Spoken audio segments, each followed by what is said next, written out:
ആത്മീയ പാതയിൽ സഞ്ചരിക്കുക എന്നത് ഒരുതരം ഭ്രാന്താണ്.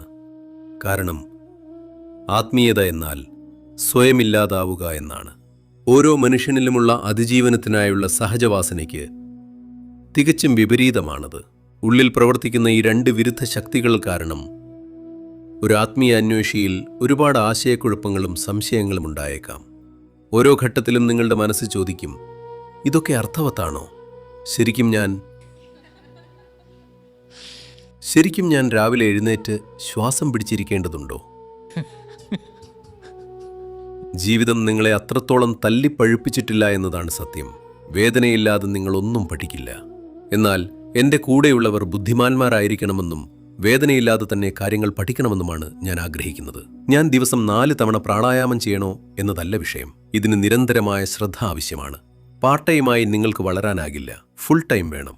അപ്പോൾ ഞാൻ കുടുംബവും ജോലിയുമൊക്കെ ഉപേക്ഷിക്കണോ? വേണ്ട. നിങ്ങളുടെ ജോലി, കുടുംബം, അങ്ങനെ ഓരോ കാര്യത്തെയും ഒരു ആത്മീയ പ്രക്രിയയാക്കി മാറ്റണം. നിങ്ങൾ ഭക്ഷണം കഴിക്കുന്നത് ആത്മീയമായി വളരാനായിരിക്കണം. മറ്റുള്ളവർക്കൊപ്പം ജീവിക്കുന്നത് ആത്മീയ വളർച്ചയ്ക്കായിരിക്കണം.